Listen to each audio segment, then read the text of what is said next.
आदरणीय सभापति जी,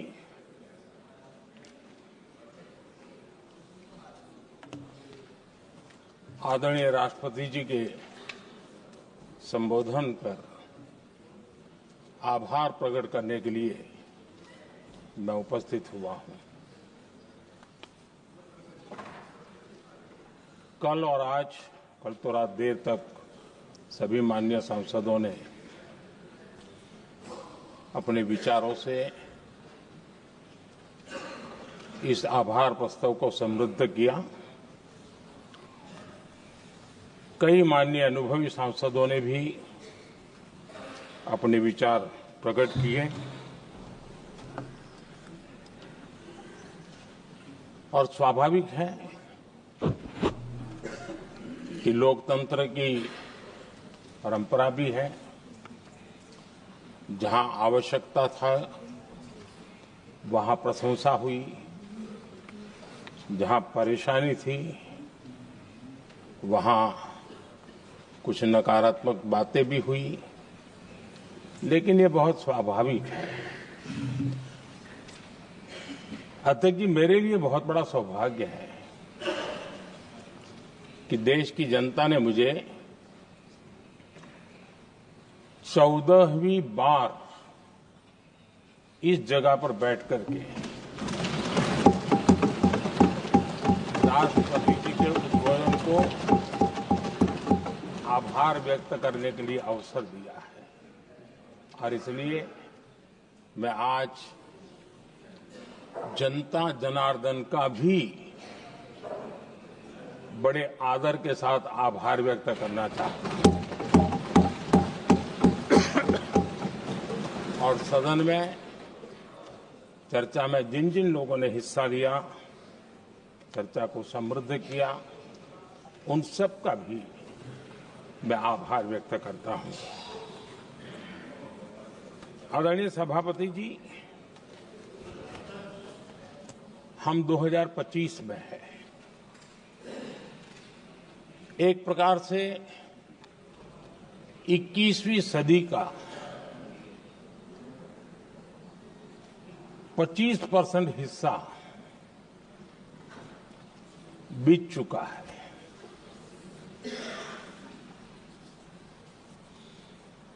समय तय करेगा 20वीं सदी के आजादी के बाद और 21वीं सदी के प्रथम 25 साल में क्या हुआ, कैसा हुआ।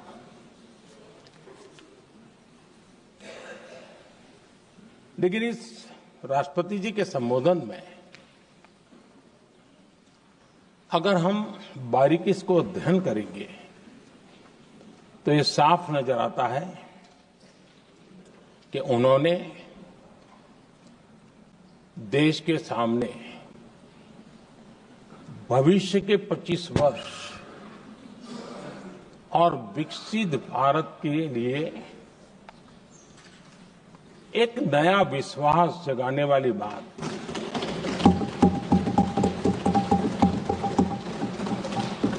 एक प्रकार से आदरणीय राष्ट्रपति जी का ये उद्बोधन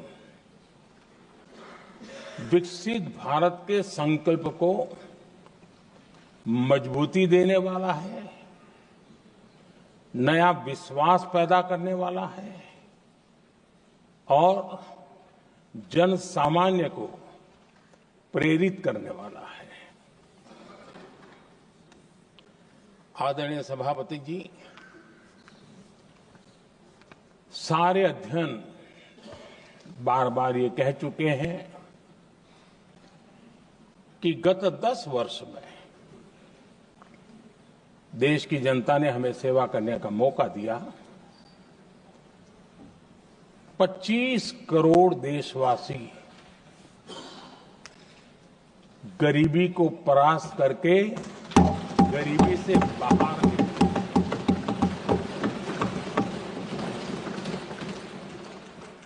आदरणीय सभापति जी, 5 दशक तक गरीबी हटाओ के नारे सुने हो और अब 25 करोड़ गरीब गरीबी को परास्त करके बाहर निकले, ऐसे ही नहीं हो।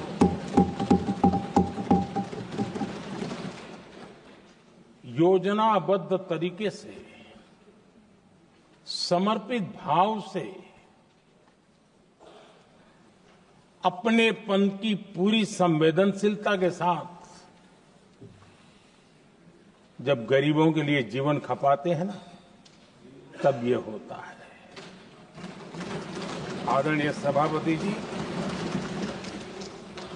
जब जमीन से जुड़े लोग जमीन की सच्चाई को जानते हुए जमीन पर जीवन खपाते हैं, तब जमीन पर बदलाव निश्चित होके रहता है।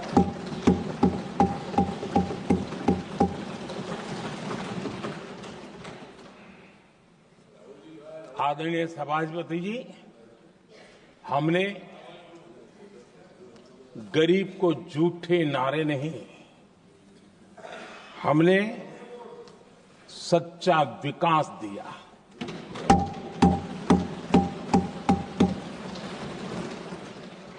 गरीब का दुख, सामान्य मानवी की तकलीफ,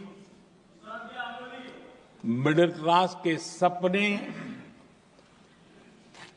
ऐसे ही नहीं समझे जाते। आदरणीय सभापति जी, इसके लिए एक जज्बा चाहिए।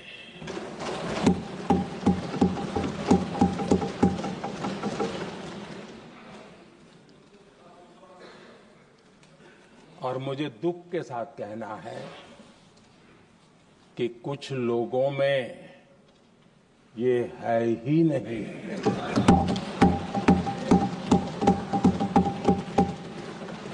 आदरणीय सभापति जी, बारिश के दिनों में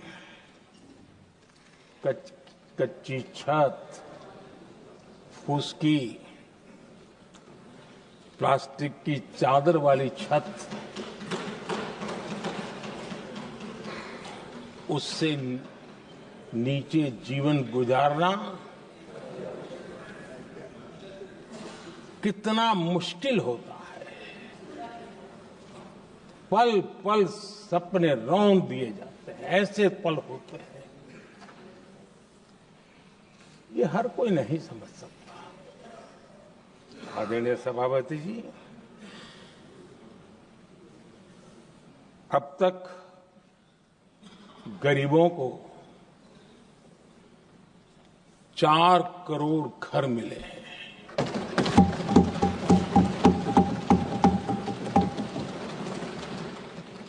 जिसने उस जिंदगी को जिया है ना, उसे समझ होती है कि पक्की छत वाला घर मिलने का मतलब क्या होता है। आदरणीय सभापति जी, एक महिला जब खुले में शौच जाने के लिए मजबूर हो जाती है, वो या तो सूर्योदय के पहले या सूर्यास्त के बाद, कठिनाइयों के झेलने के बाद इस छोटा सा अपना नित्य कर्म करने के लिए निकल सकती है। तब उसे क्या तकलीफ होती थी, ऐसे लोग समझ नहीं सकते। आदरणीय सभापति जी, हमने 12 करोड़ से ज्यादा शौचालय बनाकर बहनों बेटियों की मुश्किलें दूर की।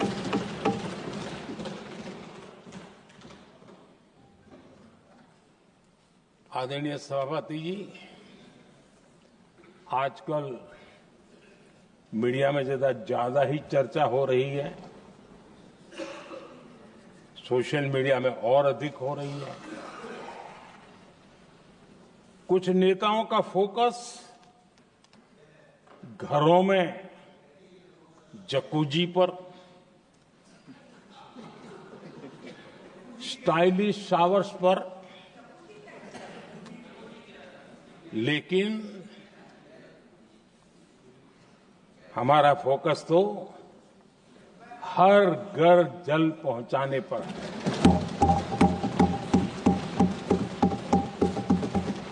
आजादी के 75 साल के बाद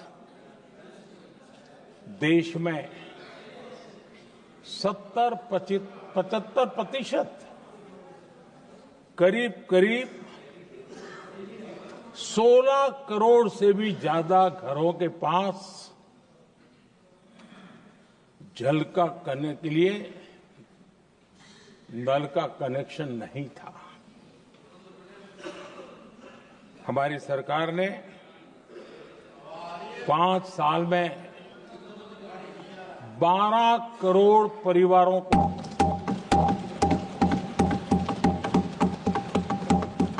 घरों में नल से जल देने का काम किया है और काम तेजी से आगे भी बढ़ रहा है।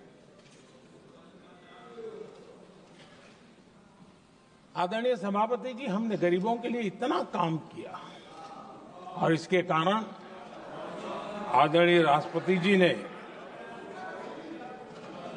अपने अभिभाषण में इसका विस्तार से वर्णन किया है। जो लोग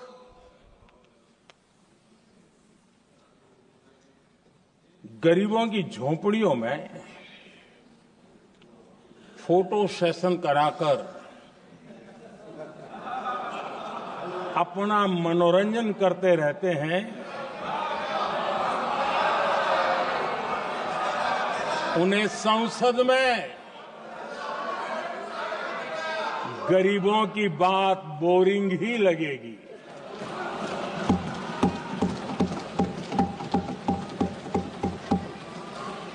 आदरणीय सभापति जी, मैं उनका गुस्सा समझ सकता हूं।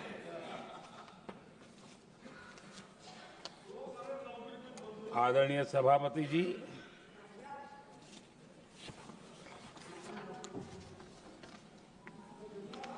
समस्या की पहचान करना एक बात है, लेकिन अगर जिम्मेवारी है तो समस्या की पहचान कर करके छूट नहीं सकते। उसके समाधान के लिए समर्पित भाव से प्रयास करना होता है। हमने देखा है और पिछले 10 साल के हमारे काम को देखा होगा और राष्ट्रपति जी के अभिभाषण में भी देखा होगा। हमारा प्रयास समस्या की समाधान का रहता है और हम समर्पित भाव से प्रयास करते हैं। आदरणीय सभापति जी, हमारे देश में एक प्रधानमंत्री हुआ करते थे।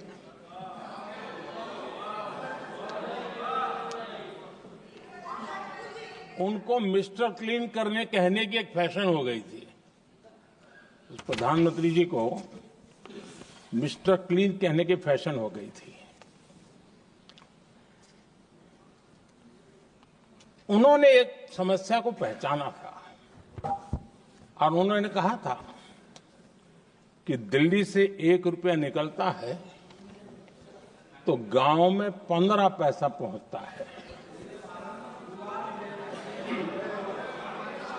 अब उस समय तो पंचायत से लेकर पार्लियामेंट तक एक ही पार्टी का राज था।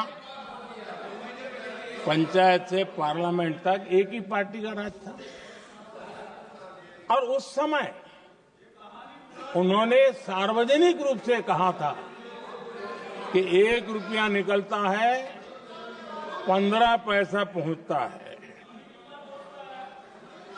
बहुत गजब की हाथ सफाई थी।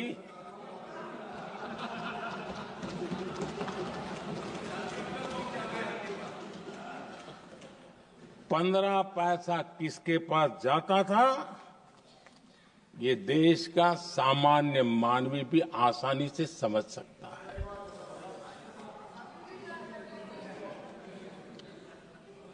आदरणीय सभापति जी, देश ने हमें अवसर दिया। हमने समाधान खोजने का प्रयास किया। हमारा मॉडल है बचत भी विकास भी।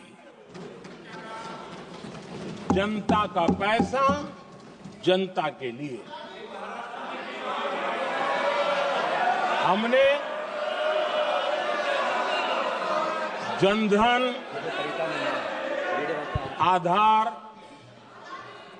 मोबाइल की जेम ट्रिनिटी बनाई और डीबीटी से डायरेक्ट बेनिफिट ट्रांसफर ये देना शुरू किया। आदरणीय सभापति जी, हमारे कार्यकाल में हमने 40 लाख करोड़ रुपया सीधा जनता जनार्दन के खाते में जमा किया। आदरणीय सभापति जी, इस देश का दुर्भाग्य देखिए, सरकारें कैसी चलाई गई, किसके लिए चलाई गई। माननीय सदस्य, मैं सबसे आपसे आग्रह कर रहा हूं, आप सदन की गरिमा बनाए रखें। बैठे बैठे कोई माननीय सदस्य टिप्पणी नहीं करे, उचित नहीं है, ये गलत तरीका है आपका। ये सदन की मर्यादा नहीं है आपकी। आप प्रोटेक्ट करना चाहते हो उनको इस तरीके से, गलत तरीका, ये गलत तरीका है। आप बैठे बैठे टिप्पणी करना चाहते हैं।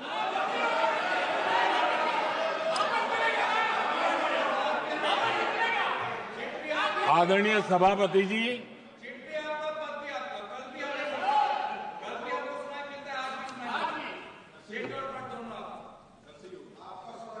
जब ज्यादा बुखार चढ़ जाता है तब लोग कुछ भी बोलते हैं, लेकिन इसके साथ साथ ज्यादा हताशा निराशा फैल जाती है तब भी बहुत कुछ बोलते हैं। आदरणीय सभापति जी, जिनका जन्म नहीं हुआ था, जो भारत की इस धरती पर अवतरित नहीं हुए थे, ऐसे 10 करोड़ फर्जी लोग सरकारी खजाने से अलग अलग योजनाओं का फायदा ले रहे थे। आदरणीय सभापति जी, सही को अन्याय न हो इसलिए राजनीतिक फायदा नुकसान की परवाह किए बिना हमने इन 10 करोड़ फर्जी नामों को हटाया और असली लाभार्थियों को खोज खोज करके उन तक मदद पहुंचाने का अभियान चलाया। आदरणीय सभापति जी, ये 10 करोड़ फर्जी लोग जब हटे और भिन्न भिन्न योजनाओं का हिसाब लगाएं तो करीब करीब 3 लाख करोड़ रुपया गलत हाथों से जाने से बच गए। मैं हाथ किसका था ये नहीं कह रहा हूं, गलत हाथों से। आदरणीय सभापति जी, हमने सरकारी खरीद में भी टेक्नोलॉजी का भरपूर उपयोग किया, ट्रांसपेरेंसी लाए और जेम पोर्टल, जो आज राज्य सरकारें भी उसका उपयोग कर रही है, जेम पोर्टल से जो खरीदी हुई उससे आमतौर पर जो खरीदी होती है उससे कम पैसों में खरीदी हुई और सरकार के 1,15,000 करोड़ रुपए की बचत हुई।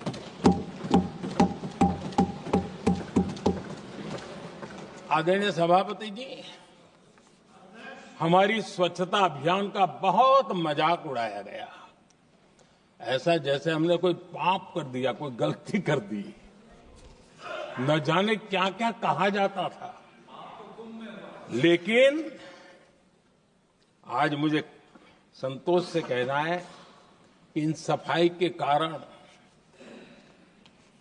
हाल के वर्षों में सिर्फ सरकारी दफ्तरों से जो कबाड़ बेचा गया ना, उसमें 2300 करोड़ रुपया सरकार को मिले हैं। महात्मा गांधी ट्रस्टीशिप के सिद्धांत की बात करते थे। वो कहते थे कि हम ट्रस्टी हैं, ये संपत्ति जनता जनार्दन की है और इसलिए हम पाई पाई को एक ट्रस्टीशिप के सिद्धांत के आधार पर बचाने की और सही जगह पर उपयोग करने का प्रयास करते हैं। और तब जाकर के स्वच्छता अभियान से कबाड़ बेचकर 2300 करोड़ रुपया देश की सरकार के खजाने में आ रहा है।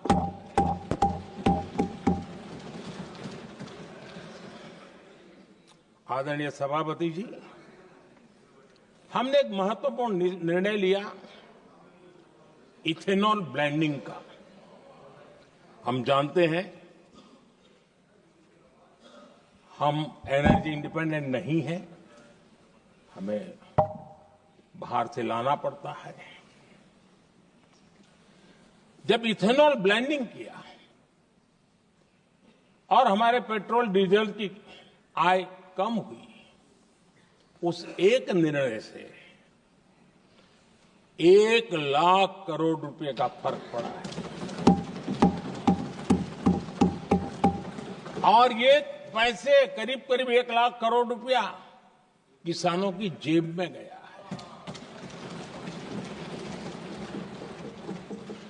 आदरणीय सभापति जी, मैं बचत की तो बात कर रहा हूं, लेकिन पहले अखबारों की हेडलाइन हुआ करती थी, इतने लाख के घोटाले, इतने लाख के घोटाले, इतने लाख के घोटाले।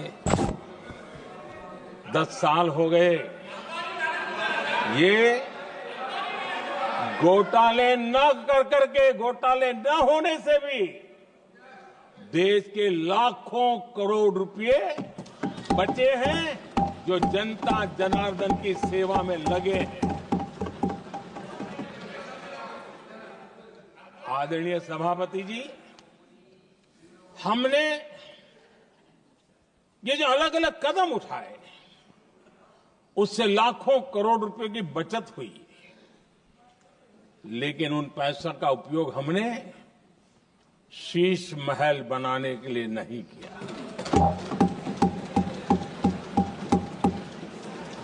इसका उपयोग हमने देश बनाने के लिए किया है। इंफ्रास्ट्रक्चर का बजट 10 साल पहले 1,80,000 करोड़ था, हमारे आने से पहले। आदरणीय सभापति जी, आज 11 लाख करोड़ रुपया इंफ्रास्ट्रक्चर का बजट है। और इसलिए राष्ट्रपति जी ने भारत की नींव कैसी मजबूत हो रही है, इसका वर्णन इसमें किया है। रोड हो, हाईवे हो, रेलवे हो, ग्राम सड़क हो, इन सभी कामों के लिए विकास की एक मजबूत नींव रखी गई है। आदरणीय सभापति जी, सरकारी खजाने में बचत हुई वो तो एक बात है, और वो करना भी चाहिए, जैसा मैंने ट्रस्टीशिप की बात कही। लेकिन हमने इस बात पर भी ध्यान रखा है कि जन सामान्य के उनको भी बचत का लाभ मिलना चाहिए। योजनाएं ऐसी हो ताकि जनता को भी बचत हो। और आपने देखा होगा, आयुष्मान भारत योजना बीमारी के कारण सामान्य मानवी को जो खर्च होता था, अब तक जिन लोगों ने इसका बेनिफिट लिया है, उसी के हिसाब से मैं कहता हूं कि करीब करीब देशवासियों का आयुष्मान योजना का बेनिफिट लेने के कारण जो खर्चा उनको अपने जेब से करना पड़ता, वैसे 1,20,000 करोड़ रुपया जनता जनार्दन के बचे हैं।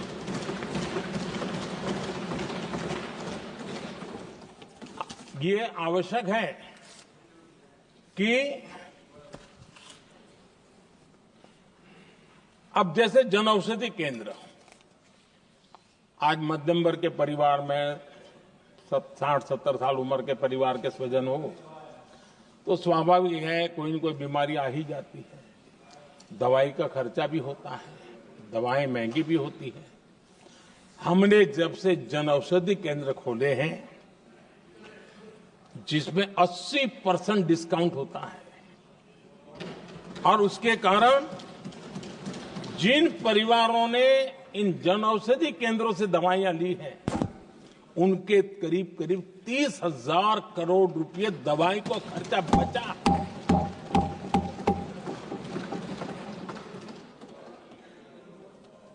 आदरणीय अध्यक्ष जी, यूनिसेफ का भी अनुमान है, उनका कहना है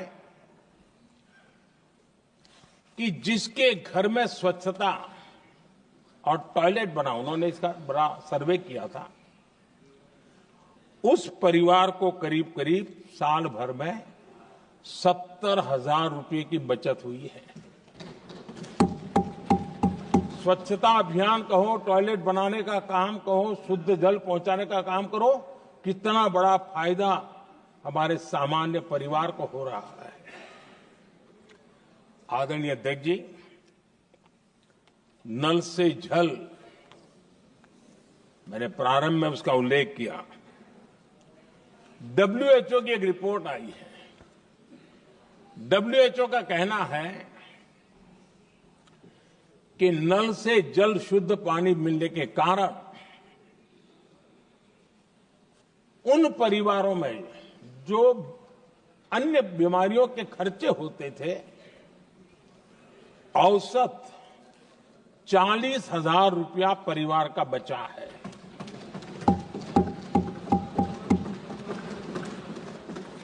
मैं ज्यादा गिन नहीं रहा हूं, लेकिन ऐसी अनेक योजना है जिन योजनाओं ने सामान्य मानवीय के खर्च में बचत की है। आदरणीय सभापति जी, करोड़ों देशवासियों को मुफ्त अनाज, उसके भी उस परिवार के हजारों रुपये बचते हैं।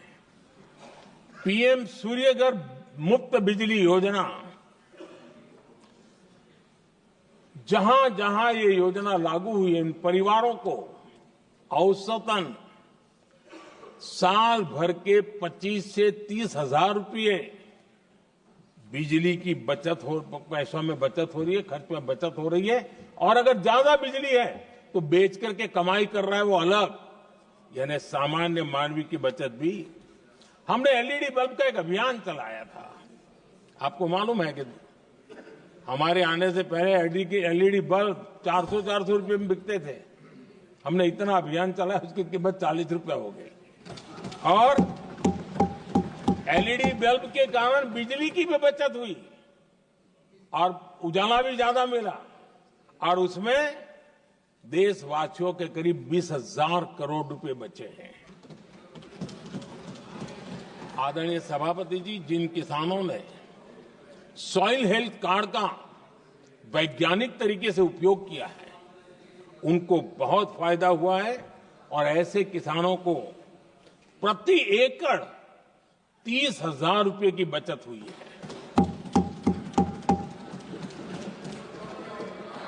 आदरणीय अध्यक्ष जी, बीते 10 साल में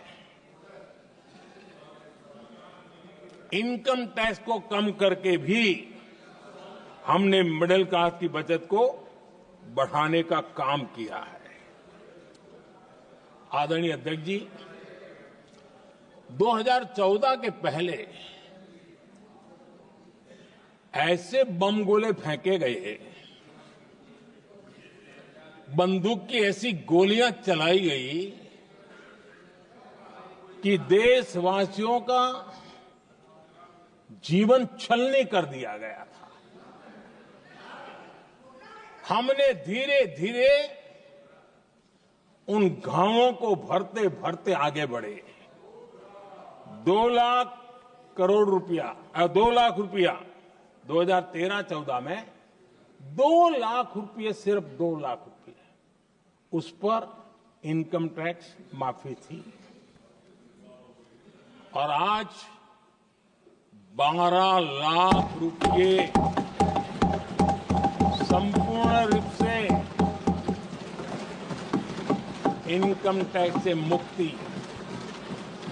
और हमने बीच के कालखंड में भी 14 में भी, 17 में भी, 19 में भी, 23 में भी हम लगातार ये करते आए, घाव भरते गए और आज बैंडेज बाकी था वो भी कर लिया। स्टैंडर्ड डिडक्शन उसके अगर 75,000 जोड़ दें तो 1 अप्रैल के बाद देश में जो सैलरीड क्लास हैं उनके 13.25 लाख रुपए पर तक कोई इनकम टैक्स नहीं देना पड़ेगा।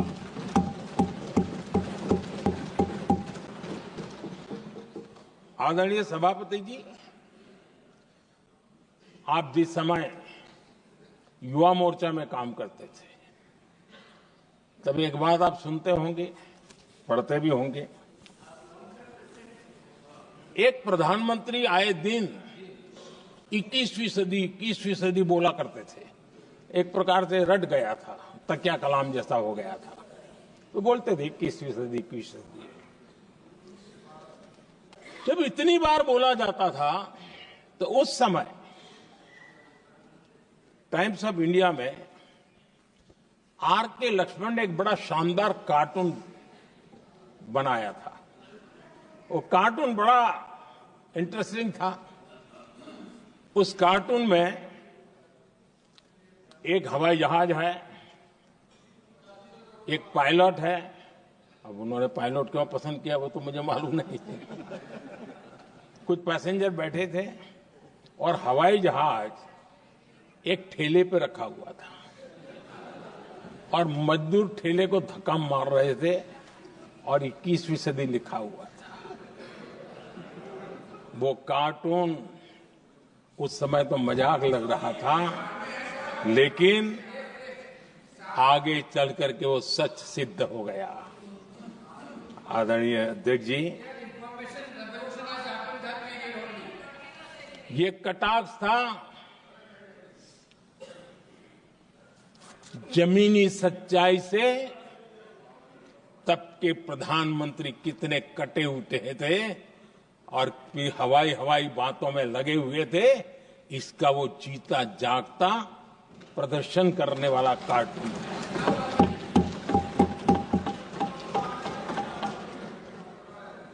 आदरणीय अध्यक्ष जी, जिन्होंने तब 21वीं सदी की बातें की थी, वो 20वीं सदी की जरूरतों को भी पूरा कर नहीं पाए थे। आदरणीय अध्यक्ष जी, आज जब मैं देखता हूं, पिछले 10 साल से सारी बीतों को बारीकी से देखने का अवसर मिला है, तो मुझे बड़ा दर्द होता है। हम 40-50 साल लेट हैं, जो काम 40-50 साल पहले हो जाने चाहिए थे। और इसलिए ये साल जब 2014 से देश की जनता ने हमको सेवा का अवसर दिया, हमने ज्यादा से ज्यादा युवाओं पर फोकस किया। हमें युवाओं की आकांक्षाओं पर बल दिया। हमने युवाओं के लिए ज्यादा अवसर बनाए। हमने कई क्षेत्रों को खोल दिया और जिसके कारण हम देख रहे हैं देश के युवा अपने सामर्थ्य का परचम लहरा रहे हैं। देश में हमने स्पेस सेक्टर को खोल दिया, डिफेंस सेक्टर को खोला, सेमीकंडक्टर मिशन लेकर के आए, इनोवेशन को बढ़ावा देने के लिए अनेक नई योजनाओं को हमने आकार दिया। स्टार्टअप इंडिया इकोसिस्टम पूरा डेवलप किया और इस बजट में भी आदरणीय अध्यक्ष जी एक बहुत महत्वपूर्ण निर्णय हुआ है। 12 लाख की आय पर इनकम टैक्स की माफी, ये समाचार इतना बड़ा बन गया कि बहुत सी महत्वपूर्ण चीजों पर अभी भी कुछ लोगों का ध्यान नहीं गया है। वो महत्वपूर्ण निर्णय हुआ है, हमने न्यूक्लियर एनर्जी सेक्टर को ओपन कर दिया और इसके दूरगामी सकारात्मक प्रभाव और परिणाम देश को देखने के लिए मिलने वाले हैं।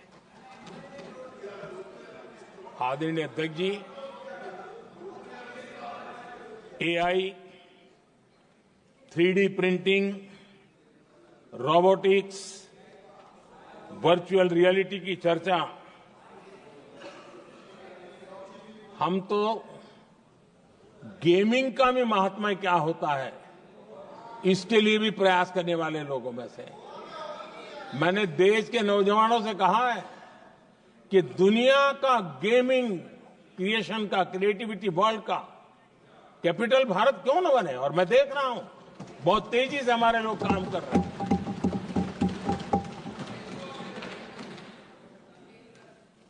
कुछ लोगों को अब जब एआई की बात होती है, कुछ लोगों को अब ये शब्द फैशन में है तो बोला जाता है, लेकिन मेरे लिए सिंगल एआई नहीं है, डबल एआई। भारत की डबल ताकत है। एक एआई आर्टिफिशियल इंटेलिजेंस, दूसरा एआई एस्पिरेशनल इंडिया।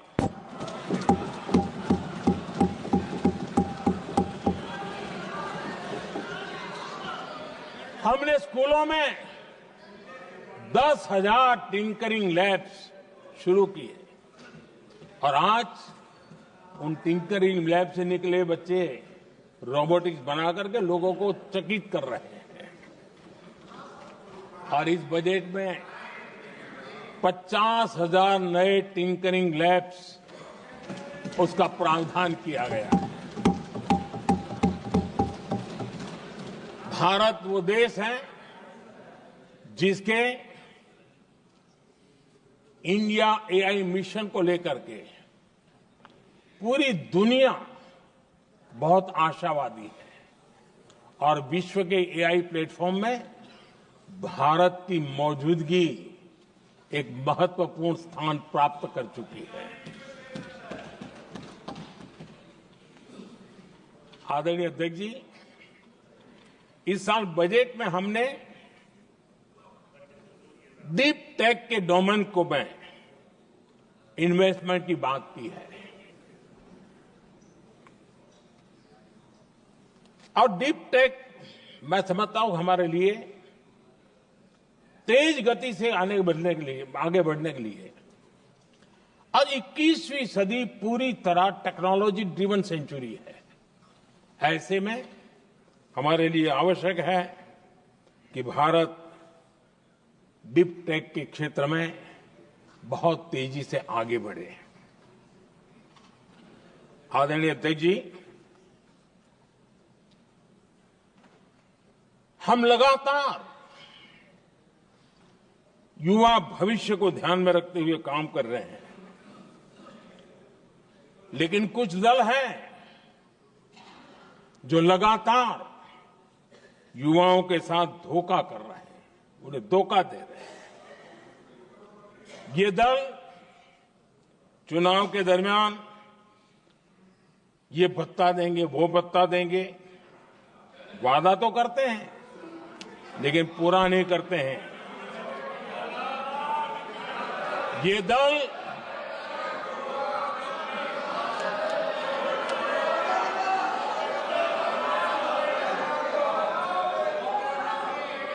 प्लीज माननीय सदस्य गरिमा प्रतिष्ठा बनाए रखें। भारत की संसद में आप प्लीज बैठे बैठे टिप्पणी नहीं करें, और नए माननीय सदस्य बैठे बैठे टिप्पणी कर रहे हैं।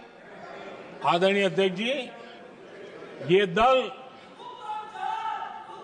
युवाओं के भविष्य पर आपदा बनकर गिरे हुए हैं।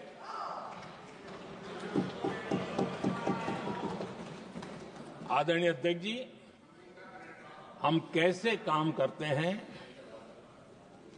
ये हरियाणा में अभी अभी देश ने देखा है।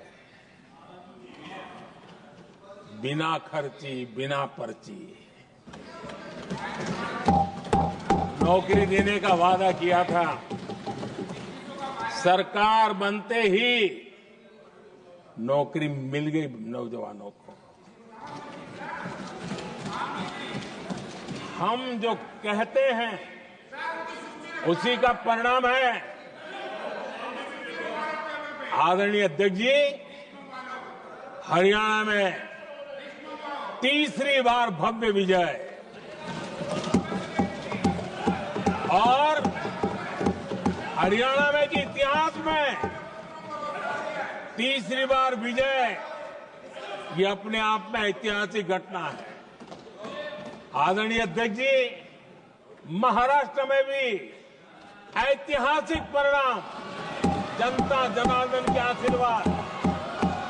महाराष्ट्र के इतिहास में सत्ता पक्ष के पास इतनी सीटें पहली बार, ये जनता जनार्दन के आशीर्वाद से हम करके आए हैं।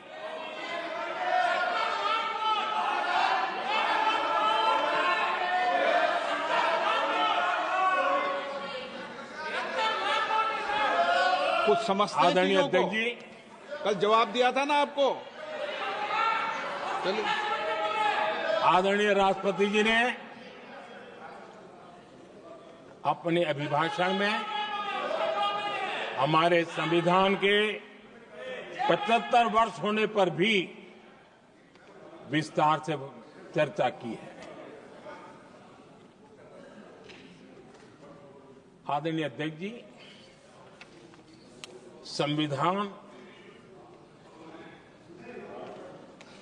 में जो धाराएं हैं उसके साथ साथ संविधान का एक स्पिरिट भी है, और संविधान को मजबूती देने के लिए संविधान की भावना को जीना पड़ता है। और मैं आज उदाहरणों के साथ बताना चाहता हूं, हम वो लोग हैं जो संविधान को जीते हैं।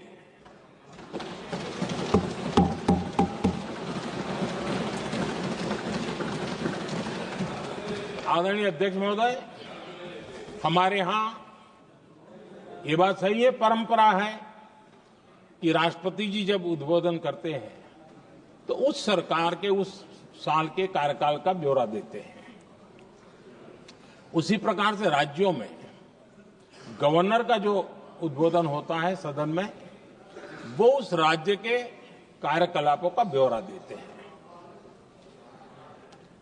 संविधान और लोकतंत्र का स्पिरिट क्या होता है? जब गुजरात के 50 वर्ष हुए, गोल्डन जुबली ईयर मना रहे थे, और सद्भाग्य से मुझे उस समय मुख्यमंत्री के रूप में सेवारत था मैं, तो हमने एक महत्वपूर्ण निर्णय किया। हमने किया इस गोल्डन जुबली ईयर में पिछले 50 वर्ष में सदन में जितने भी गवर्नर के भाषण हुए, मतलब उस समय की सरकारों का ही वाहवाही उसमें होती है, हमने कहा कि उन 50 साल में जितने भी गवर्नर के भाषण हुए हैं, सबको ही एक पुस्तक के रूप में तैयार किया जाए, ग्रंथ बनाया जाए, और आज सभी लाइब्रेरीज में वो ग्रंथ अवेलेबल है। मैं तो बीजेपी वाला था, गुजरात में तो ज्यादातर कांग्रेस की सरकारें रही थी, उन सरकारों के गवर्नर के भाषण थे, लेकिन उसको भी प्रसिद्ध कराने का काम भाजपा से बना एक मुख्यमंत्री कर रहा था। क्यों? हम संविधान को जीना जानते हैं, हम संविधान को समर्पित हैं, हम संविधान के स्पिरिट को समझते हैं। आदरणीय अध्यक्ष जी, आप जानते हैं 2014 में जब हम आए तब मान्य विपक्ष नहीं था, रिकॉग्नाइज्ड अपोजिशन पार्टी नहीं थी, उतने अंक भी लेकर के कोई नहीं आए थे। भारत के अनेक कानून ऐसे थे कि हमें पूरी स्वतंत्रता थी उस कानून के हिसाब से काम करने की।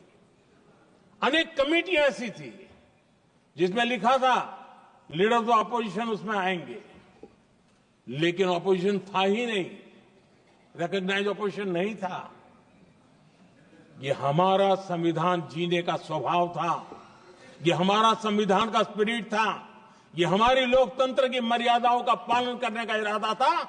हमने तय किया कि भले मान्य विपक्ष नहीं होगा, रिकॉग्नाइज्ड अपोजिशन नहीं होगा, लेकिन जो सबसे बड़े दल का सब नेता है उसको मीटिंगों में बुलाएंगे। ये लोकतंत्र का स्पिरिट होता है, तब होता है।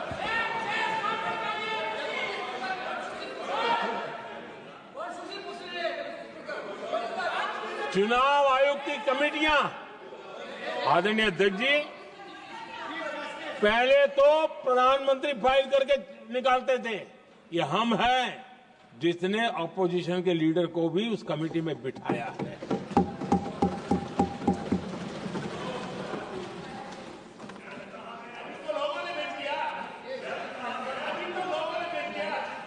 और हमने इसके लिए कानून भी बनाया और आज विधिवत रूप से इलेक्शन कमीशन बनेगा तो अपोजिशन लीडर भी उसके निर्णय की प्रक्रिया में हिस्सा होंगे।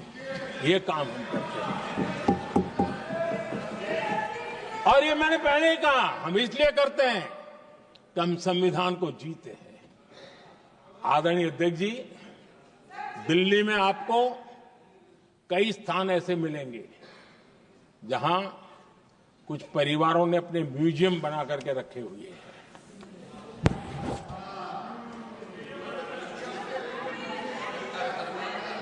जनता जनार्दन के पैसों से काम हो रहा है।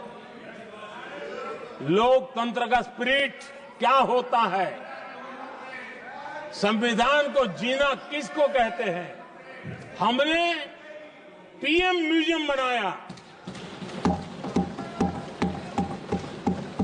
और देश के पहले से लेकर के मेरे पूर्व तक के सभी प्रधानमंत्रियों के जीवन को और उनके कार्य को उस पीएम म्यूजियम बनाया गया है।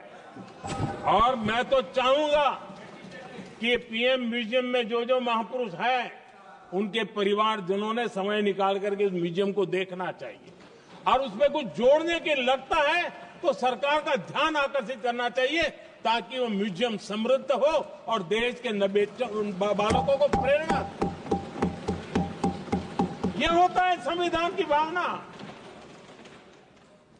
अपने लिए तो सब करते हैं, खुद के लिए जीने वालों की जमात बहुत छोटी नहीं है। संविधान के लिए जीने वाले यहां बैठे हैं।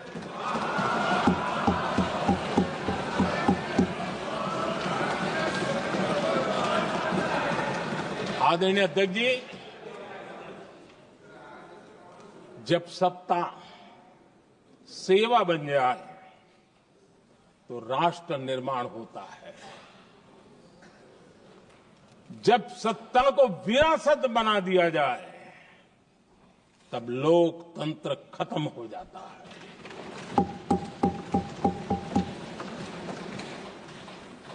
आदरणीय अध्यक्ष जी,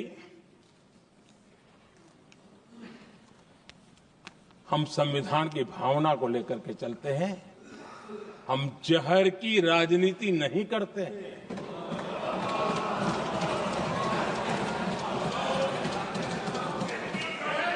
हम देश की एकता को सर्वोपरि रखते हैं।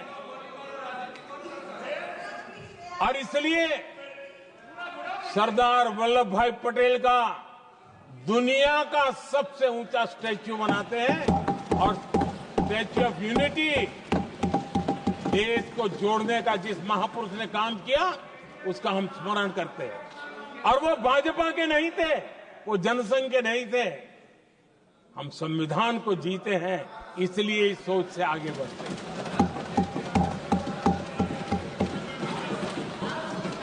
आदरणीय अध्यक्ष जी, ये देश का दुर्भाग्य है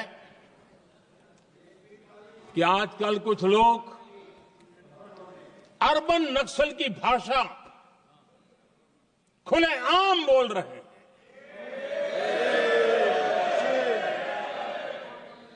और अर्बन नक्सल जिन बातों को बोलते हैं,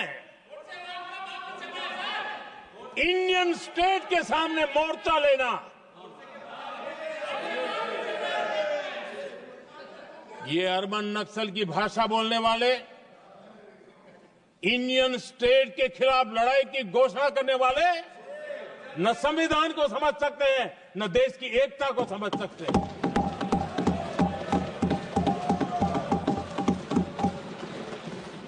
आदरणीय अध्यक्ष जी, 7 दशक तक जम्मू एंड कश्मीर और लद्दाख उसे संविधान के अधिकारों से वंचित रखा गया।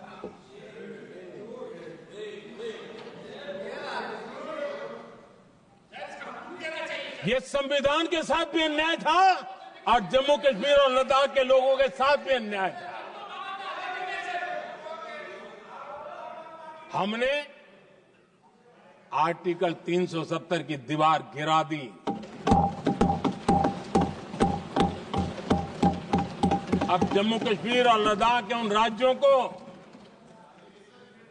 देशवासियों को जो अधिकार हैं, वो अधिकार उनको मिल रहे हैं। और संविधान का महात्म्य हम जानते हैं, संविधान की भावना को जीते हैं, इसलिए ऐसे मजबूत निर्णय भी हम करते हैं। आदरणीय अध्यक्ष जी, हमारा संविधान हमें भेदभाव करने का अधिकार नहीं देता है। जो लोग संविधान को जेब में लेकर के जीते हैं, उनको पता नहीं है कि आपने मुस्लिम महिलाओं को कैसी मुसीबतों में जीने के लिए मजबूर कर दिया था। हमने ट्रिपल तलाक का खात्मा कर करके संविधान की भावना के अनुरूप मुस्लिम बेटियों को हक देने का काम किया है, समानता का अधिकार दिया है।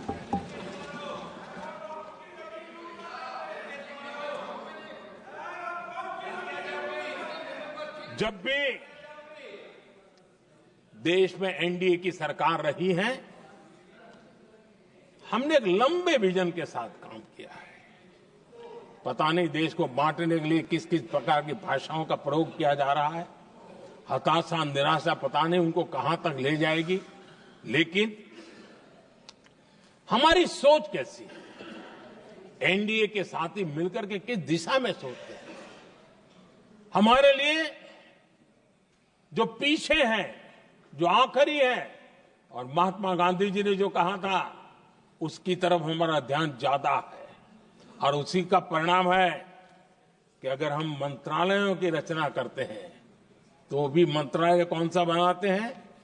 पूर्वोत्तर के लिए अलग मंत्रालय बनाते हैं।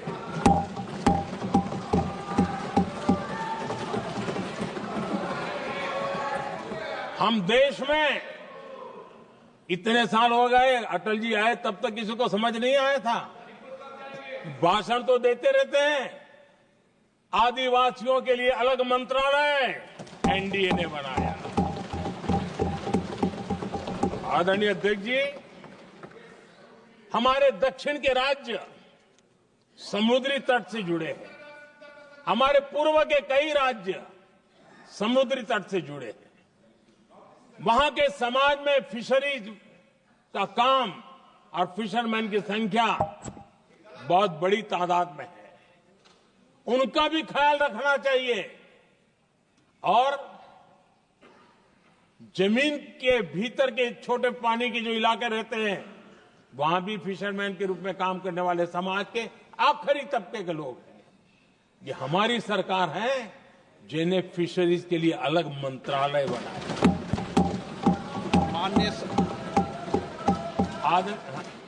माननीय सदस्यों, अगर सभा की सहमति हो तो सभा की कार्रवाई इस विषय की समाप्ति तक बढ़ा दी जाए। माननीय प्रधानमंत्री जी। आदरणीय अध्यक्ष जी, समाज के दबे कुचले वंचित लोग, इनके अंदर एक सामर्थ्य होता है। अगर स्किल डेवलपमेंट पर बल दिया जाए तो उनके लिए नए अवसर बन सकते हैं, उनकी आशा आकांक्षा अनुरूप जिंदगी बना सकते हैं। और इसलिए हमने अलग स्किल मंत्रालय बनाया। आदरणीय अध्यक्ष जी, देश में लोकतंत्र का पहला धर्म होता है कि हम सत्ता को सामान्य से सामान्य नागरिक तक उसका अवसर मिले। और इस बात को ध्यान में रखते हुए भारत के कोऑपरेटिव सेक्टर को और समृद्ध बनाने के लिए और तंदुरुस्त बनाने के लिए देश के करोड़ों लोगों को जोड़ने का उसमें अवसर है। अनेक क्षेत्रों में कोऑपरेटिव मूवमेंट को बढ़ाया जा सकता है और उसको ध्यान में रखते हुए हमने अलग कोऑपरेटिव मंत्रालय बनाया। विजन क्या होता है ये यहां पता चलता है। आदरणीय अध्यक्ष जी, जाति की बातें करना कुछ लोगों के लिए फैशन बन गई है। पिछले 30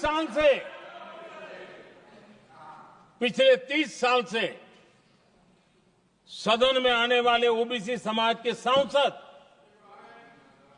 दलों के भेदभाव से ऊपर उठ करके एक होकर के 30-35 साल से मांग कर रहे थे कि ओबीसी कमीशन को संवैधानिक दर्जा दिया जाए। जिन लोगों को आज जातिवाद में मलाई दिखती है, उनको उस समय ओबीसी समाज की याद नहीं आई। ये हम हैं जिन्होंने ओबीसी समाज को संवैधानिक दर्जा दिया। पिछड़ा वर्ग आयोग आज संवैधानिक व्यवस्था में जो है। आदरणीय अध्यक्ष जी, हर सेक्टर में एससी, एसटी, ओबीसी को ज्यादा से ज्यादा अवसर मिले, उस दिशा में हमने बहुत मजबूती के साथ काम किया है। मैं आज इस सदन के माध्यम से देशवासियों को उनके सामने एक अहम सवाल रखना चाहता हूं। और अध्यक्ष महोदय, जरूर देशवासी मेरे इस सवाल पर चिंतन भी करेंगे और चौराहे पर चर्चा भी करेंगे। कोई मुझे बताएं, क्या एक ही समय में संसद में एससी वर्ग के एक ही परिवार के 3 सांसद कभी हुए हैं क्या? एससी वर्ग के एक ही परिवार के 3 सांसद कभी भी हुए क्या?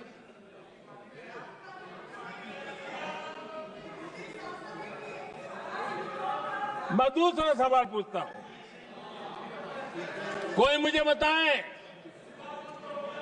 कि एक ही कालखंड में, एक ही समय में संसद में एसटी वर्ग के एक ही परिवार के 3 एमपी हुए हैं क्या?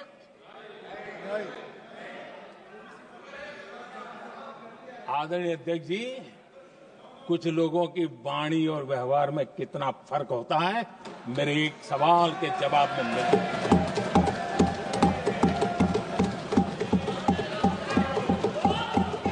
जमीन आसमान का अंतर होता है, रात दिन का अंतर होता है।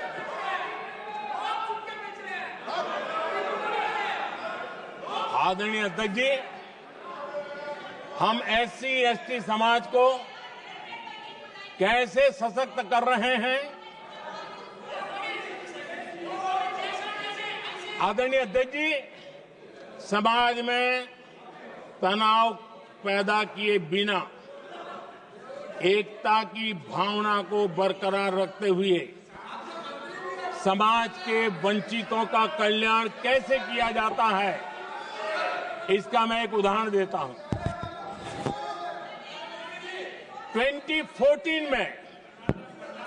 2014 में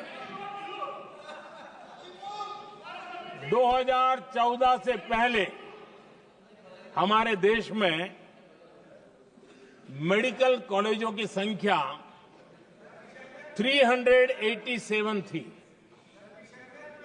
2014 के पहले मेडिकल कॉलेज की संख्या 387 थी। आज 780 मेडिकल कॉलेज हैं।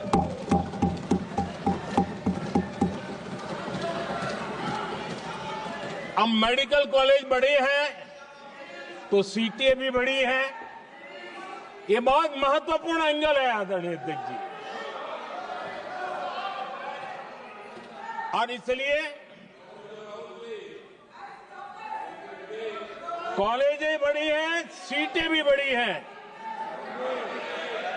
2014 में हमारे देश में SC छात्रों की 2014 से पहले हमारे देश में SC छात्रों की MBBS की सीट 7,700 थी।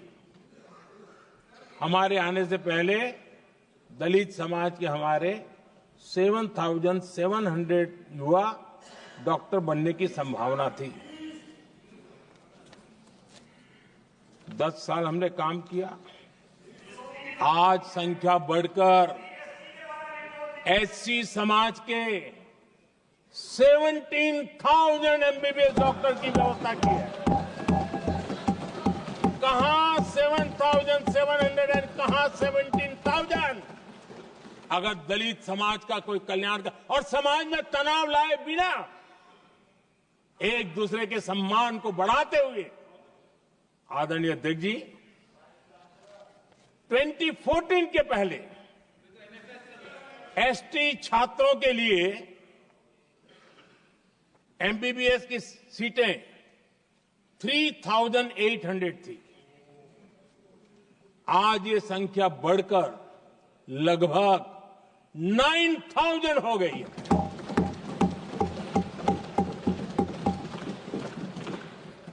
ट्वेंटी 2014 के पहले OBC के छात्रों के लिए MBBS में 14,000 से भी कम, 14,000 से भी कम सीटें थी। आज इनकी संख्या लगभग 32,000 हो गई है।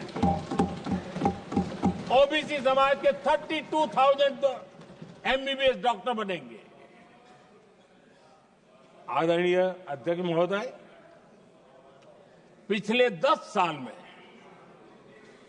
हर सप्ताह एक नई यूनिवर्सिटी बनी है।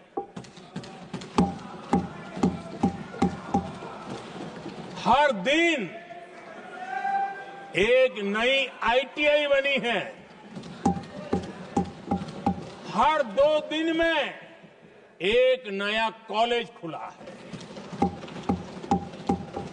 सोचिए, SC, ST, OBC हमारे युवा युवतियों के लिए कितनी वृद्धि हुई है, इसका आप अंदाज लगा सकते हैं। आदरणीय अध्यक्ष जी,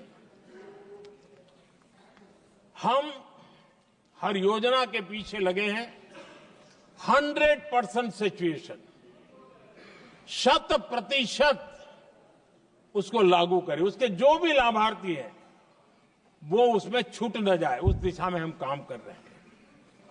पहले ताकि हम चाहते हैं कि जिसका हक है उसको मिलना चाहिए। अगर योजना है, उसका हक है, तो उस तक पहुंचना चाहिए। 1 रुपया और 15 पैसा वाला खेल नहीं चल सकता। लेकिन कुछ लोगों ने क्या किया, मॉडल ही ऐसा बनाया कि कुछ ही लोगों को दो, औरों को तड़पाओ और तुष्टीकरण की राजनीति करो। देश विकसित भारत बनाने के लिए तुष्टीकरण से मुक्ति पानी होगी। हमने रास्ता चुना है संतुष्टीकरण, तुष्टीकरण नहीं, संतुष्टीकरण।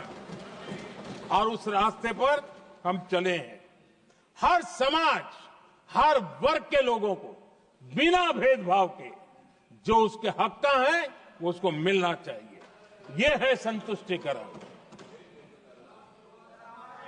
और मेरे हिसाब से जब मैं 100% सैचुरेशन की बात करता हूं तो उसका मतलब होता है एक असल में सामाजिक न्याय है, ये असल में सेकुलरिज्म है और असल में ये संविधान का सम्मान है।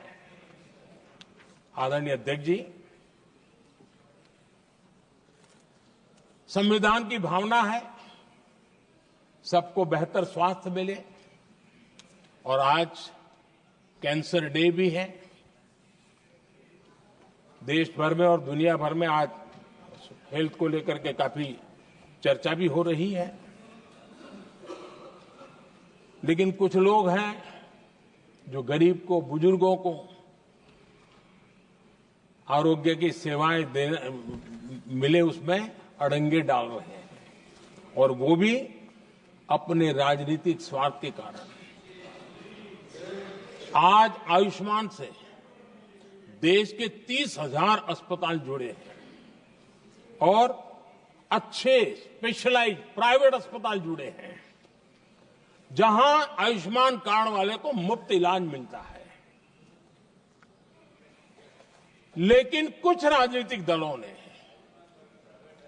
अपने संकुचित मानस के कारण, कुनीतियों के कारण गरीबों के लिए इन अस्पतालों के दरवाजे बंद करके रखे हुए हैं, और इसका नुकसान कैंसर के मरीजों को उठाना पड़ा है। पिछले दिनों पब्लिक हेल्थ जर्नल लैंसेट की स्टडी आई है। उसका कहना है कि आयुष्मान योजना से समय पर कैंसर का इलाज शुरू हो रहा है। सरकार कैंसर की जांच कराने के संबंध में बहुत ही गंभीर है, क्योंकि जितना जल्दी जांच हो, जितना जल्दी ट्रीटमेंट शुरू हो, हम कैंसर पेशेंट को बचा सकते हैं। और लैंसेट ने आयुष्मान योजना को क्रेडिट देते हुए कहा है कि भारत में इस दिशा में बहुत बड़ा काम हुआ है। आदरणीय अध्यक्ष जी, इस बजट में भी हमने कैंसर की दवाइयों को सस्ते करने की दिशा में बहुत बड़ा महत्वपूर्ण कदम उठाया। इतना ही नहीं, एक महत्वपूर्ण जो निर्णय लिया है वो आने वाले दिनों में, और जब आज कैंसर डे है तो मैं जरूर कहना चाहूंगा सभी माननीय सांसद इसका लाभ ले सकते हैं अपने इलाके के ऐसे मरीजों के लिए। और वो है मरीजों को, आप जानते हैं अस्पताल उतने नहीं होने के कारण भी काफी दिक्कत रहती है बाहर से आने वाले पेशेंट को। 200 डे केयर सेंटर बनाने का निर्णय इस बजट में किया गया। ये डे केयर सेंटर पेशेंट को भी, उसके परिवार को भी बहुत बड़ी राहत देने वाला काम करेगा। आदरणीय अध्यक्ष महोदय जी, राष्ट्रपति जी के भाषण की चर्चा के समय यहां विदेश नीति की भी चर्चा हुई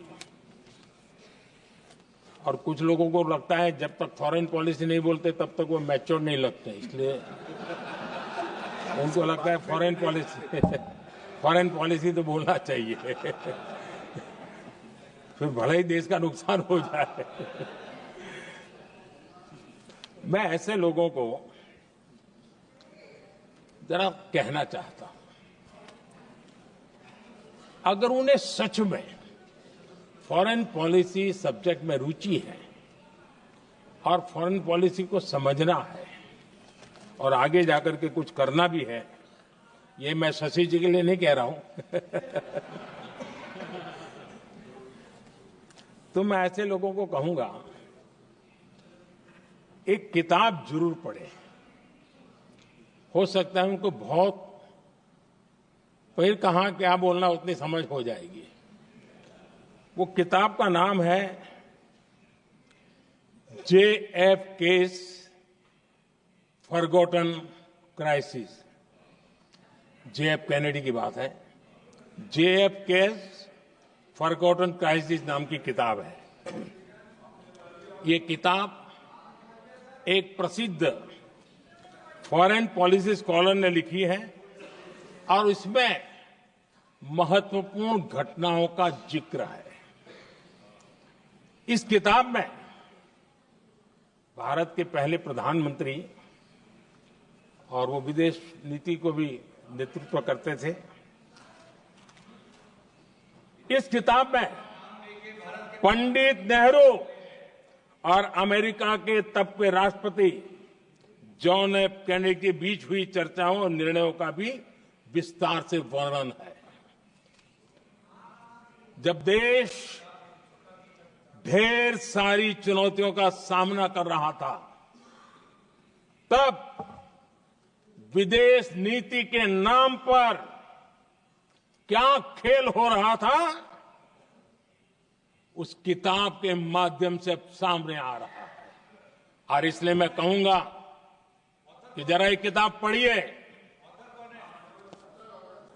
आदरणीय अध्यक्ष जी, गोरा है अब मत बोलो।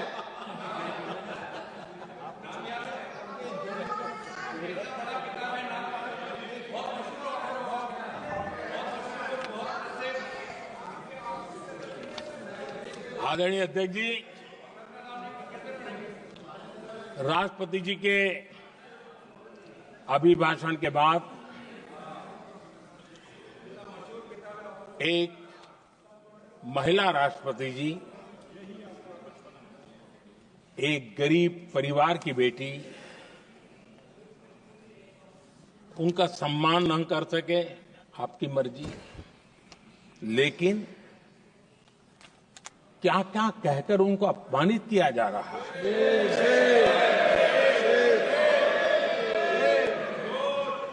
मैं राजनीतिक हताशा निराशा समझ सकता हूं, लेकिन एक राष्ट्रपति के खिलाफ क्या कारण है? क्या कारण है?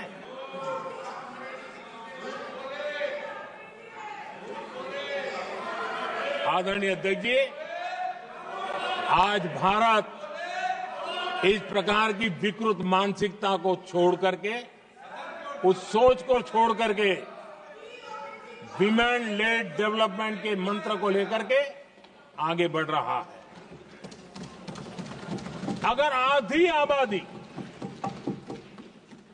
उसको अगर पूरा अवसर मिले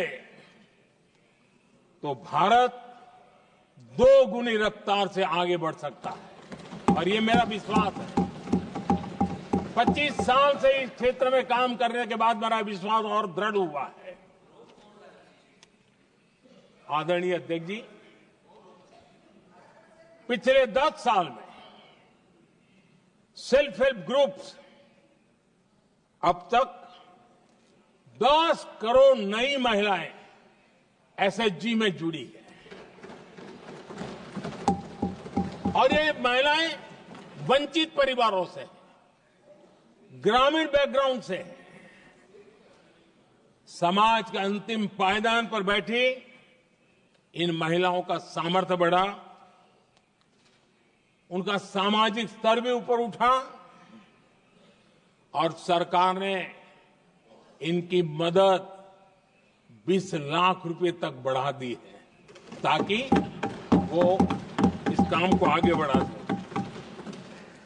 उनकी कार्यक्षमता बढ़े, उसका स्केल बढ़े, उस दिशा में हम प्रयास कर रहे हैं और उसका आज ग्रामीण अर्थव्यवस्था पर बहुत ही सकारात्मक प्रभाव हो रहा है।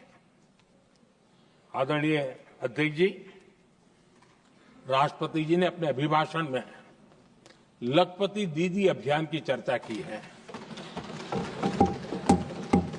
हमारी नई सरकार तीसरी बार बनने के बाद अब तक जो जानकारियां रजिस्टर हुई है उस हिसाब से 50 लाख से ज्यादा लखपति दीदी की जानकारी हम तक पहुंची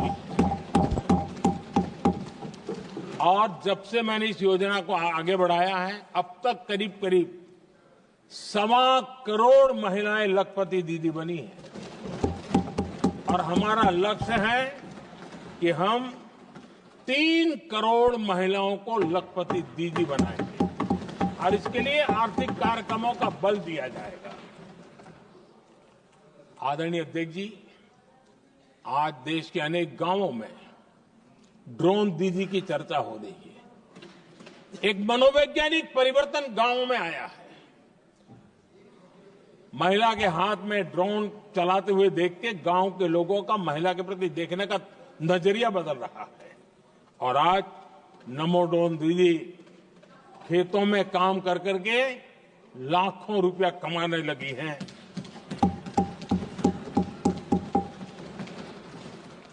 मुद्रा योजना भी नारी शक्ति के लिए उसके सशक्तिकरण की बहुत बड़ी भूमिका अदा कर रहा है।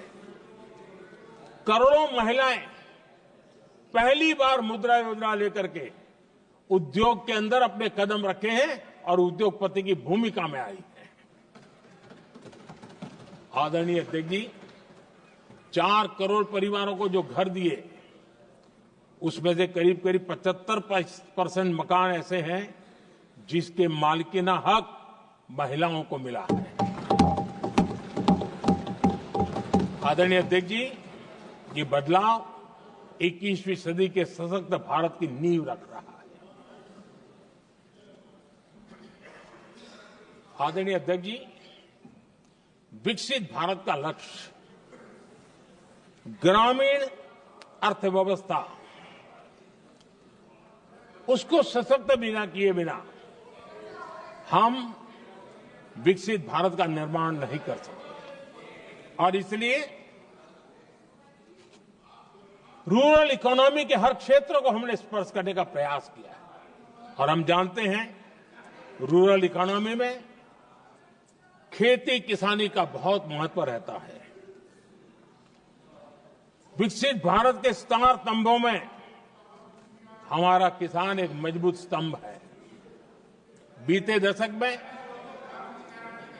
खेती के बजट में 10 गुना वृद्धि की गई है, 10 टाइम। 2014 के बाद की बात मैं बताता हूं और ये बहुत बड़ा जंप है। आदरणीय अध्यक्ष जी, आज जो लोग यहां किसान की बातें करते हैं, 2014 से पहले यूरिया मांगने पर लाठी पड़ती थी, रात रात कतारों में खड़ा रहना पड़ता था और वो जमाना था जब खाद किसानों के नाम पर निकलती थी लेकिन खेत में नहीं पहुंचती थी, कहीं और ही काले बाजारी में, और 1 रुपया 15 पैसा वाला हाथ की सफाई का खेल चलता था। आज किसान को पर्याप्त खाद मिल रही है। कोविड का महासंकट आया, सारी सप्लाई चेन डिस्टर्ब हो गई, दुनिया में अनाप शनाप दाम बढ़ गए और परिणाम ये हुआ कि क्योंकि हम यूरिया पर डिपेंडेंट हैं, हमें बाहर से लाना पड़ता है। आज भारत सरकार को जो बोरा यूरिया का 3000 रुपए में पड़ता है, सरकार ने वो झेला और किसान को 300 से भी कम कीमत पर दिया है, 300 रुपये से कम। किसान को ज्यादा से ज्यादा फायदा हो, इसके लिए लगातार हम काम कर रहे हैं। आदरणीय अध्यक्ष जी, किसानों को सस्ती खाद मिले, इस एक काम के लिए पिछले 10 साल में 12 लाख करोड़ रुपया खर्च किया गया है।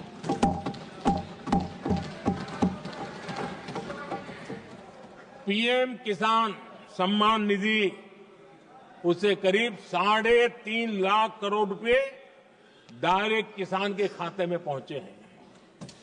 हमने रिकॉर्ड एमएसपी भी बढ़ाया और पहले की तुलना में बीते दशक में 3 गुना अधिक हमने खरीदी की है।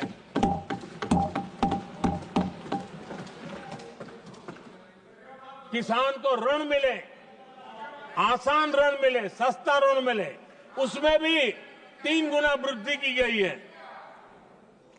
पहले प्राकृतिक आपदा में किसान को अपने हाल पर छोड़ दिया जाता था।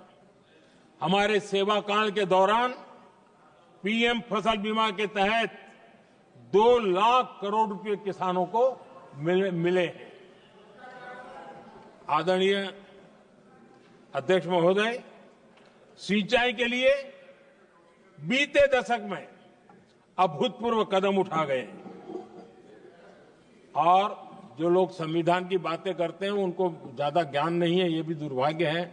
बहुत कम लोगों को मालूम होगा कि हमारे देश में डॉक्टर बाबा साहब आम्बेडकर ने पानी की योजनाओं को लेकर इतना उनका विजन क्लियर था, इतना व्यापक था और इतना समावेशी था, जो आज भी हम लोगों को प्रेरणा देता है।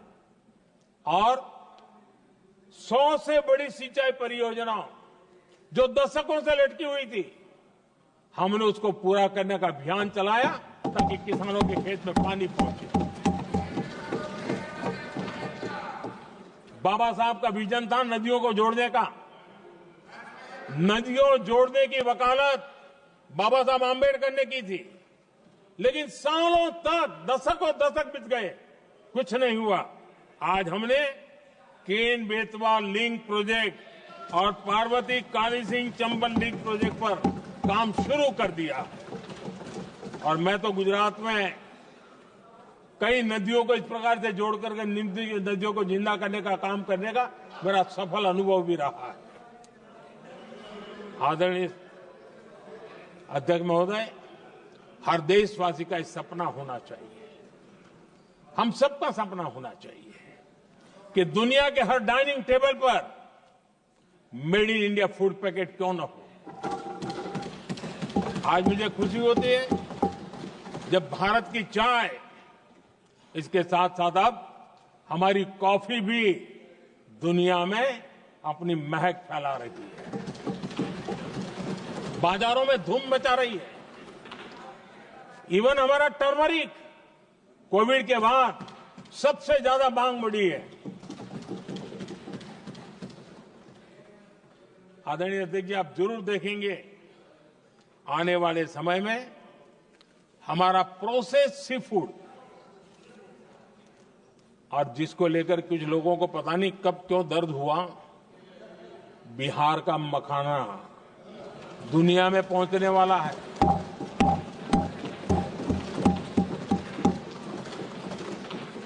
हमारा मोटा अनाज यानी श्री अन्न, ये भी दुनिया के बाजारों में भारत की शान बढ़ाएगा। आदरणीय अध्यक्ष महोदय, विकसित भारत के लिए फ्यूचर रेडी शहर, वो भी बहुत जरूरी है। हमारा देश बहुत तेजी से अर्बनाइजेशन की ओर बढ़ रहा है और इसे चुनौती और संकट नहीं मानना चाहिए, इसे अवसर मानना चाहिए और हमने उस दिशा में काम आगे करना चाहिए। इंफ्रास्ट्रक्चर का विस्तार अवसरों का प्रसार होता है। जहां कनेक्टिविटी बढ़ती है वहां संभावनाएं भी बढ़ती हैं। दिल्ली यूपी को जोड़ने वाली पहली नमो रेल उसका लोकार्पण था और मुझे भी उसमें यात्रा करने का अवसर मिला। ऐसी कनेक्टिविटी, ऐसा इंफ्रास्ट्रक्चर भारत के सभी प्रमुख शहरों को पहुंचे, ये हमारी आने वाले दिनों की जरूरत है और हमारी दिशा है।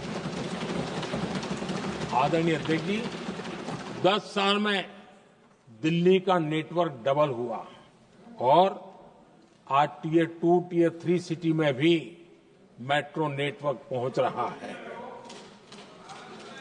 आज हम सभी गर्व कर सकते हैं, आज भारत का मेट्रो नेटवर्क 1000 किलोमीटर पार कर गया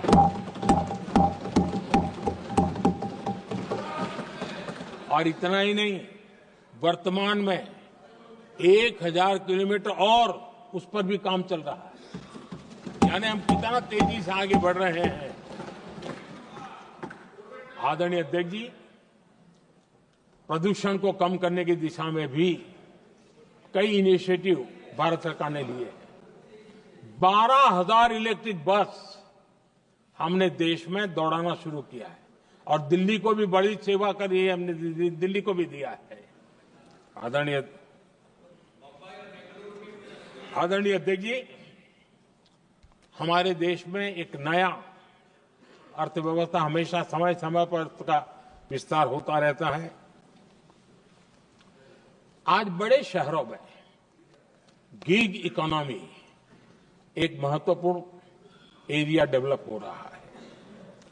लाखों युवा इसमें जुड़ रहे हैं।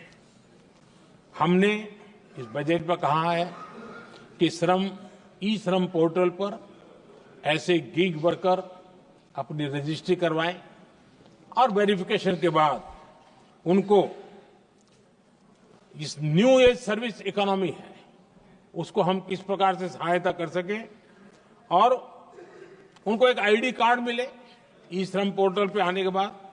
और हमने कहा है कि इन गिग वर्कर्स को आयुष्मान योजना का भी लाभ दिया जाएगा ताकि गिग वर्कर को एक सही दिशा में जाने की सुविधा मिलेगी। और एक अनुमान है कि आज देश में करीब करीब 1 करोड़ गिग वर्कर है और उस दिशा में भी हम काम कर रहे हैं। आदरणीय अध्यक्ष महोदय, एमएसएमई सेक्टर बहुत बड़ी मात्रा में जॉब के अवसर लेकर आता है और ये ऐसा क्षेत्र है कि जिसमें रोजगार की अपार संभावनाएं हैं। ये छोटे उद्योग आत्मनिर्भर भारत के प्रतीक है। देश की अर्थव्यवस्था में हमारा एमएसएमई सेक्टर बहुत बड़ा योगदान दे रहा है। हमारी नीति साफ है, एमएसएमईज को सरलता, सहूलियत और संबल, एक ऐसा क्षेत्र है जिसमें रोजगार की संभावना है। और इस बार हमने मिशन मैन्युफैक्चरिंग उस पर बल दिया है और एक मिशन मोड में हम मैन्युफैक्चरिंग सेक्टर मतलब कि एमएसएमईज को बल देना और एमएसएमईज के माध्यम से अनेक नौजवानों को रोजगार देना और स्किल डेवलपमेंट से रोजगार के लिए नौजवानों को तैयार करना, ऐसे पूरी इकोसिस्टम को हम बल देते हुए आगे बढ़ रहे हैं। एमएसएमई सेक्टर में सुधार के लिए कई पहलुओं पर हमने काम शुरू किया है। एमएसएमई के लिए क्राइटेरिया 2006 में बनाया गया था, उसे अपडेट नहीं किया गया। पिछले 10 वर्षों में इस क्राइटेरिया में हमने 2 बार अपग्रेडेशन करने का प्रयास किया और इस बार एक बहुत बड़ा जंप लगाया है। पहली बार 2020 में, दूसरी बार इस बजट में हमने एमएसएमईज को आगे बढ़ाने का प्रयास किया है। हर तरफ उनको आर्थिक सहायता दी जा रही है। एमएसएमईज के सामने चुनौती फॉर्मल फाइनेंशियल रिसोर्सेज की कमी की रही है। कोविड के संकट के काल में एमएसएमईज को एक विशेष बल दिया गया। हमने खिलौना उद्योग उसको एक विशेष बल दिया। हमने कपड़ा उद्योग को विशेष बल दिया, उनको कैश फ्लो की कमी नहीं होने दी और बिना किसी गारंटी को लोन दिया। हजारों उद्योगों में लाखों नौकरियों की संभावनाएं बनी और नौकरियां सुरक्षित भी हुई। छोटे उद्योग, उनके लिए customised credit card, credit guarantee coverage, उस दिशा में हमने कदम उठाए जिसके कारण वो अपने ईज ऑफ डूइंग बिजनेस को भी बढ़ावा मिले और वो गैर जरूरी नियमों को कम करने के कारण उनका एडमिनिस्ट्रेटिव बोझ जो रहता था, एक आध व्यक्ति को उनको काम पर पैसा देना पड़ता था, वो भी बंद कर दिया गया। एमएसएमई को बढ़ावा देने के लिए जो हमने नई नीतियां बनाई है, आपको खुशी होगी, एक समय था 2014 के पहले खिलौने जैसी चीजें हम इंपोर्ट करते थे। आज मैं गर्व से कह सकता हूं कि मेरे देश के खिलौने बनाने वाले छोटे उद्योग आज दुनिया के अंदर खिलौने एक्सपोर्ट हो रहे हैं।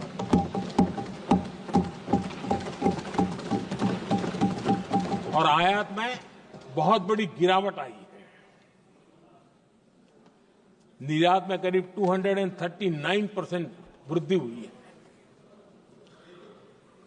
एमएसएमई के जरिए संचालित ऐसे कई सेक्टर्स हैं जो दुनिया भर में अपनी पहचान बना रहे हैं।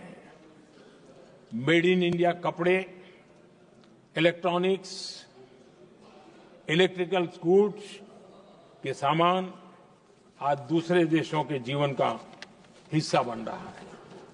आदरणीय अध्यक्ष जी, विकसित भारत के सपने को पूरा करने के लिए देश आगे बढ़ रहा है और बड़े आत्मविश्वास के साथ आगे बढ़ रहा है।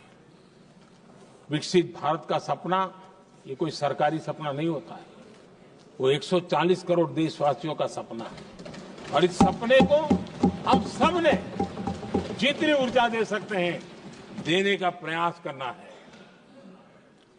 और दुनिया में उदाहरण है, 20-25 साल के कालखंड में दुनिया के कई देश विकसित बनकर के दिखाया है। तो भारत के पास तो सामर्थ्य अपार है। हमारे पास डेमोग्राफी है, डेमोक्रेसी है, डिमांड है, हम क्यों नहीं कर सकते? इस विश्वास के साथ हमें आगे बढ़ना है और हम भी 2047 जब देश आजाद होगा, तब आजादी के 100 साल होंगे जब, तब हम विकसित भारत बन के रहेंगे। ये सपने लेकर के चलना चाहिए। और आदरणीय अध्यक्ष जी, मैं विश्वास से कहता हूं हमें और बड़े लक्ष्य पार करने और हम करके रहेंगे। और माननीय अध्यक्ष जी, ये तो अभी हमारी तीसरी ही टर्म है।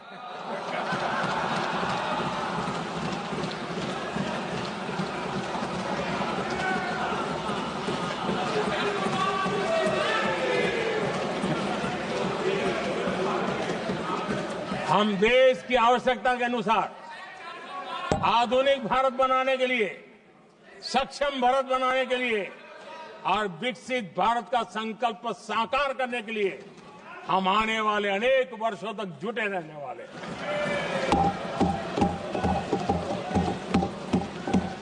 आदरणीय अध्यक्ष जी, मैं सभी दलों से आग्रह करता हूं, सभी नेताओं से आग्रह करता हूं, देशवासियों से आग्रह करता हूं, अपनी अपनी राजनीतिक विचारधाराएं होंगी, अपने अपने राजनीतिक कार्यक्रम होंगे, लेकिन देश से बड़ा कुछ नहीं हो सकता है। हम सबके लिए देश सर्वोपरि है और हम मिलकर के विकसित भारत के सपने को, अपना 140 करोड़ देशवासियों का सपना भी अपना सपना, इस सपने को लेकर के चल पड़े। देश विकसित होगा, हमारे बाद की जो पीढ़ियां होगी वो कहेगी कि 2025 में एक संसद ऐसी थी जहां बैठा हुआ हर सांसद विकसित भारत के सपने के लिए, पूरा करने के लिए काम कर रहा था। आदरणीय अध्यक्ष जी, मैं राष्ट्रपति जी के अभिभाषण पर अपना धन्यवाद व्यक्त करते हुए आपका भी आभार व्यक्त करता हूं, सदन का भी आभार व्यक्त करता हूं। धन्यवाद।